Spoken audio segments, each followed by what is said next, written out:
All right, chapter 6, section 2, more about solving systems of equations. Guys, not all the time are we going to be able to graph these things and look at them and see, oh, there's the point where the two cross, right? Like we did in the last section. We're mostly going to be solving these things algebraically, which means we're using just numbers and our knowledge of how do you solve an equation and the laws of substitution to be able to do this. So I've devised a couple of steps. We have a few steps here in order to do this successfully. The steps to solve a system of equation by substitution. Okay, so step number 1, we're going to solve one equation for a variable. I don't care which one it is. Pick the x, pick the y. Be careful. Sometimes it might already be solved for you and you're ready to go. We may not always use step 1. But we need to take one of the two equations they give us and make sure it's solved for one of our variables. Great. Step number 2, once you've done that, you want to substitute that first equation into the second equation for the variable you substituted it for. So if you picked an equation and you solved for x, you're going to take the second equation and whatever you got when you solve for x, plug the entire thing in for that variable and solve. Now you only have one variable in a problem. You can actually solve for that y and figure out, hey, if y equals this, then you can, step number 3, back substitute it into one of the original equations and solve to get your other variable. Let's see how this works. And we're going to test it with each one of these, okay? Example number 1. We need to start with our steps. Step 1. Pick one of your equations and solve it for a variable.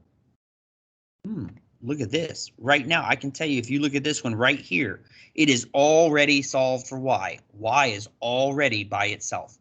Step 1 is complete. Step 1, solved. Number 1, step 1. There's our steps. Step 1 is done. It's already solved for y. Perfect. Step number 2. We want to substitute this in for this.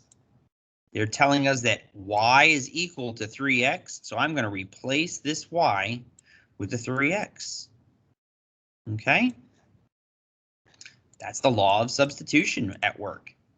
I told you we were going to be substituting things, and we have to make sure that we're careful, right? I'm going to rewrite my equation. There's the x plus I'm removing the y and plugging in this value of y, 3x, equals negative 32. Okay, not so bad. Step number 2 is now complete. All right, and it says what? Oh, wait, solve for the remaining variable. So look, we only have x's here. Can we combine some like terms? I have 1x plus 3x means I have 4 x's minus 32. Is x by itself yet? No, it's not. It is not. So we can what? Divide by 4. Divide by 4. These cancel, and x equals negative 32 divided by 4 is negative 8. I know my x coordinate. Okay. Step number 3 says back substitute. Back sub, abbreviating it. Back substitute. We now know what x is. Take one of our original problems and substitute the negative 8 in for x. So y is equal to, I'm going to use the first equation because it just looks easier to me. Remove the x and insert the negative 8 because we just solved and found that x is equal to negative 8. Now we evaluate it. So 3 times negative 8. What did you get? Do we know our multiplication? I hope so at this point. Negative 24. So I know that here's my solution. My solution set, the point where these two lines are going to intersect is the point. The y is negative 24, and the x is negative 8. And guess what, guys? You can actually check this. You can check it, right? Take a look at this. If you're going to do this, it says x plus y equals negative 32. Well, if x is negative 8 and y is negative 24, negative 8 plus negative 24, oh my gosh, it is 32. You've just double-checked your work. So always try to test your point into the other equation so that you're able to say, hey, is this correct? You can check your work. You can know. You have two solutions. This is a set of solutions which form an ordered pair, but it is still two solutions. Negative 8 is the larger because that's a bigger than negative 24, but it is an ordered pair. It is the point where the two cross.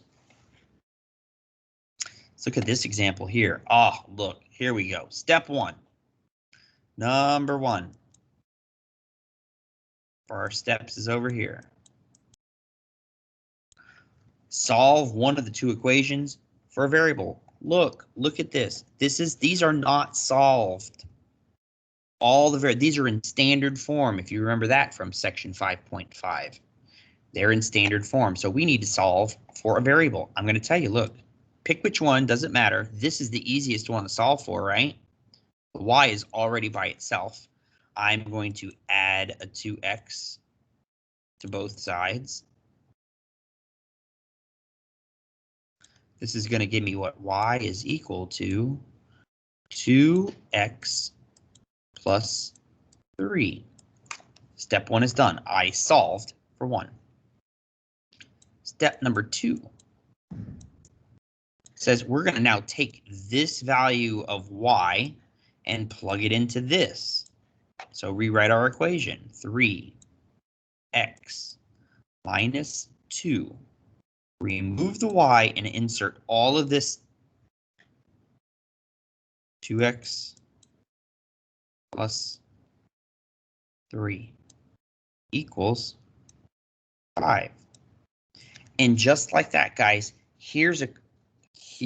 right here is an equation that comes straight out of chapter 2, solving a multi-step equation.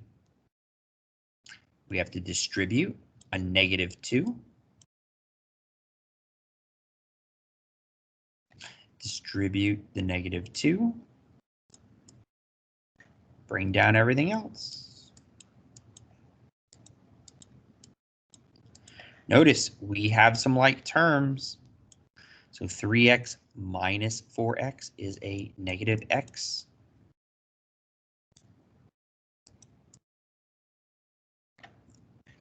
We're going to add 6 to get rid of the 6. Because it's all about isolating our variable. So we got what, 11 is equal to negative x. Don't be fooled. This x is not by itself. You have to divide by negative 1, which in actuality just changes the sign. So we have our x. It is done. And we solved it. Perfect. Now we can move on to step number 3. Step number 3 says take this x and substitute it into one of your original equations. All right, I'm going to replace it right there in this first one. So we had a y minus 2 times, well, negative x is negative 11 equals 3. And let's solve to see what our y is. Okay, negative 2 times negative 11 is a positive 22.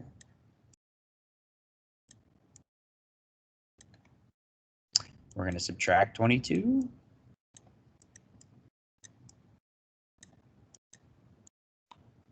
And like that, what do we end up with? Negative 19. Right, so y equals negative 19. Together, that is our ordered pairs. Our x is negative 11 and our y is negative 19. All right, that's it, guys. Go ahead, try to get the rest of this done. Have a fantastic day.